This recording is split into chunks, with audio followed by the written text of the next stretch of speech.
पंढरपूरच्या विठ्ठल मंदिरामध्ये भारतीय स्वातंत्र्य दिनाच्या निमित्तानं तिरंगा रंगाची आकर्षक अशी सजावट करण्यात आली आहे आणि यासाठी झेंडू, शेवंती, गुलाब, तुळस अशा विविध 2 टन फुलांचा वापरही करण्यात आलाय। पुणे येथील मोरया प्रतिष्ठान आणि सचिनअण्णा चव्हाण या भाविकांनी ही सजावट विठ्ठल चरणी अर्पण केलेली आहे। तिरंगा रंगात आज विठ्ठलाचं रूप हे अधिक खुलून दिसताना आपण बघू शकतो।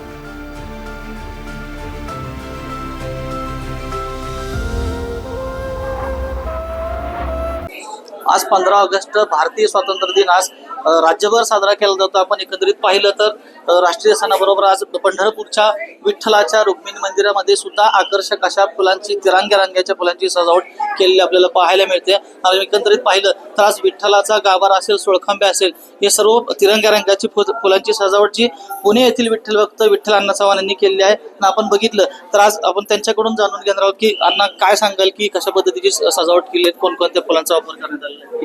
जय हरी। आपण इथं जवळजवळ 12 प्रकारांचा फुलांचा वापर करून ही सजावट केलेली असन। झेंडू असन, कामिनी असन, अष्टर असन, गुलाब असन, गुलाबाचे विविध प्रकार असतात।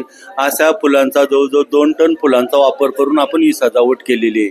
काय भावना आहे तुमची? भावना म्हणजे आपला भारताचा सर्वात मोठा दिवस म्हणलं की स्वातंत्र्य दिवस, आणि या स्वातंत्र्य दिनाचा औचित्य साधून आम्हाला ही सजावट करण्याचा योग मिळतो तेव्हा आम्ही आमचा ग्रुप भाग्याचा दिवस असा समजतो। किती फुलांची सजावट केली? जवळजवळ 2 टन फुलांचा वापर केलेला आहे।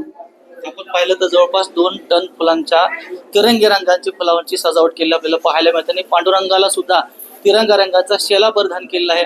आणि आज स्वातंत्र्य दिन असल्यामुळे विठ्ठल भक्त सुद्धा पंढरपूरमध्ये लाखोंच्या संख्येने आपल्याला दर्शनासाठी पाहायला मिळत आहे। माऊली डांगे, पुढारी न्यूज, पंढरपूर।